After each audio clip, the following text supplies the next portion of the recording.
वज़ीर-ए-आज़म नरेंद्र मोदी ने आज मुंबई का दौरा किया। पीएम ने राजभवन के अंडरग्राउंड क्रांतिकारी गैलरी और तजदीदशुदा जल भवन का इफ्तिताह किया। इसमें गवर्नर की ऑफिस और रिहायशगाह होगी। इस मौके पर पीएम ने राजभवन के अहाते में तारीखी श्री गुंडी मंदिर का भी दौरा किया। वहीं पीएम ने अपने खिताब के दौरान कहा कि महाराष्ट्र संतों की सरजमीन है। महाराष्ट्र एक ऐसी रियासत है जहां तरह तरह की रिवायात मौजूद हैं। महाराष्ट्र राज्याचे आदरणीय मुख्यमंत्री विशेष सचिव। साथियों, महाराष्ट्र का राजभवन बीते दशकों में अनेक लोकतांत्रिक घटनाओं का साक्षी रहा है। ये उन संकल्पों का भी गवाह रहा है जो संविधान और राष्ट्र के हित में यहां शपथ के रूप में लिए गए।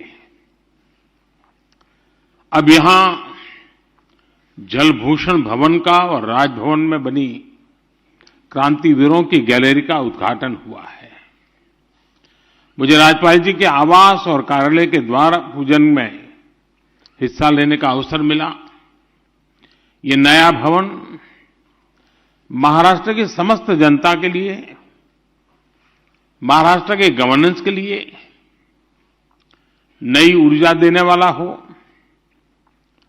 और जैसा गवर्नर साहब ने कहा कि राजभवन नहीं लोक भवन है, वो सच्चे अर्थ में जनता जनार्दन के लिए एक आशा की किरण बन के उभरेगा, ऐसा मेरा पूरा विश्वास है।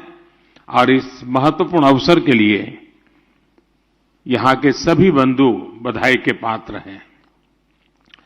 क्रांति गाथा से निर्माण से जुड़े इतिहासकार विक्रम संपत जी और दूसरे सभी साथियों को भी मैं अभिनंदन करता हूं।